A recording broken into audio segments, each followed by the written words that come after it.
Cup ಗೆದ್ದಿಲ್ಲ ಅಂತಿದ್ರ, ಗೆದ್ದಿದ್ದೀನಲ್ವಾ? ಎಲ್ಲದ್ರ ಜೊತೆ ನಿಮ್ ಹೃದಯ ಗೆದ್ದಿದ್ದೀನಲ್ವಾ? ಇನ್ನೇನ್ ಬೇಕ್ರಿ? ಏನಾದ್ರು ಬೇಕಾ? ಸೆಲ್ಫಿ ಕೊಡ್ತೀನಿ, ಅದೆಲ್ಲರಿಗೂ ಕೊಡ್ತೀನಿ. ಪ್ರತಿಯೊಬ್ಬರಿಗೂ ಸೆಲ್ಫಿ ಸಿಗತ್ತೆ. Thank you so much guys, thank you so much. ಇಡೀ ತಂಡಕ್ಕೆ ಥ್ಯಾಂಕ್ ಯು ಸೋ ಮಚ್.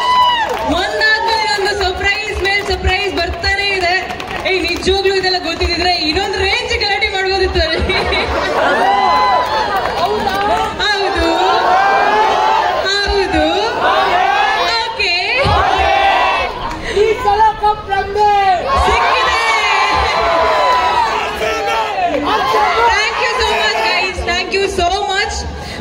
ಬಂದಿರೋ ಎಲ್ಲರಿಗೂ ಧನ್ಯವಾದಗಳು. Thank you so much. ಎಲ್ಲರಿಗೂ ಸೆಲ್ಫಿ ಸಿಗತ್ತೆ. ಖಂಡಿತವಾಗ್ಲೂ ಮೋಸ ಅಂತ ಖಂಡಿತ ಹೇಳ್ಬೇಡಿ ಆಯ್ತಾ. ಅಂಡ್ ಯಾವ ಸೀನ್ ನಿಮಗೆ ಜಾಸ್ತಿ ಇಷ್ಟ ಆಯ್ತು?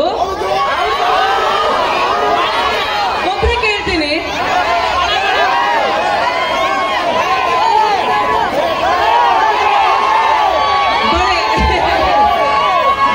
ಓಕೆ, ಬೇರೆ ಯಾವುದು? Okay, ignore one. ಆಮೇಲೆ ಕಣ್ಣು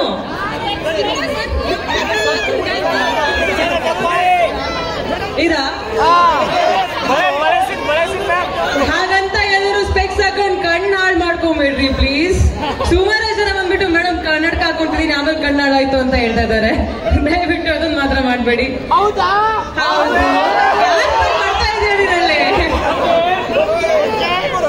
ಥ್ಯಾಂಕ್ ಯು ಸೋ ಮಚ್. ತುಂಬಾ ಖುಷಿ ಆಗ್ತಾ ಇದೆ. ಕಪ್ ಗೆದ್ದಿದ್ದೀನಿ. ಪ್ಲೀಸ್ ಮತ್ತೊಂದ್ಸಲ ಕೇಳ್ಬೇಡಿ ಕಪ್ ಗೆದ್ದಿಲ್ಲ ಮೇಡಮ್ ಬೇಜಾರಾಯ್ತು ಅಂತ. ನೋಡಿ, ಗೆದ್ದಿದ್ದೀನಿ. ಈ ಕಪ್ಗಿಂತ ಯಾವ ಕಪ್ಪು ದೊಡ್ಡ ಇಲ್ಲ, ಅಭಿಮಾನಿಗಳ cup. Thank you so much. Thank you so much. Thank you Suchi. ನೀನ್ ಇಲ್ದೇ ಇದ್ದಿದ್ರೆ ನಾನು ಬಿಗ್ ಬಾಸ್ ನ ಒಪ್ಕೊಂತಾನೆ ಇರ್ಲಿಲ್ಲ. ಹೌದು, ಮೇನ್ ಆಗಿ ಎಲ್ಲರೂ ನನ್ನ ಹೀರೋಯಿನ್ ಆಗಿ 777 ಚಾರ್ಲಿ, ಲಕ್ಕಿ ಮ್ಯಾನ್ ಅಲ್ಲೆಲ್ಲ ನೋಡಿದೀರಾ. ಆದ್ರೆ ನಾನ್ ಏನು ಅಂತ ಗೊತ್ತಾಗೋದಕ್ಕೆ ಮೂಲ ಒಂದು ಪ್ಲಾಟ್ಫಾರ್ಮ್ ಸಿಕ್ಕಿದೆ ಅಂದ್ರೆ Bigg Boss. And Bigg Boss ಅಲ್ಲಿ ಪ್ರತಿ ದಿವಸನೂ ಆಲ್ಮೋಸ್ಟ್ ನನ್ನ ನೋಡಿದೀರಾ ಅಂತ ಅನ್ಕೊಳ್ತೀನಿ. ಹೌದಾ? ಲೈವ್ ಯಾರು ನೋಡಿದ್ರಾ? 24/7 ನೋಡ್ತಿದ್ರಾ? ಮಧ್ಯರಾತ್ರಿ ನೋಡ್ತಿದ್ರಾ? ಎಚ್ಚರಿದ್ವಾ ನಾವ್ ಅವಾಗ? ಹೌದಾ? ನಿಜ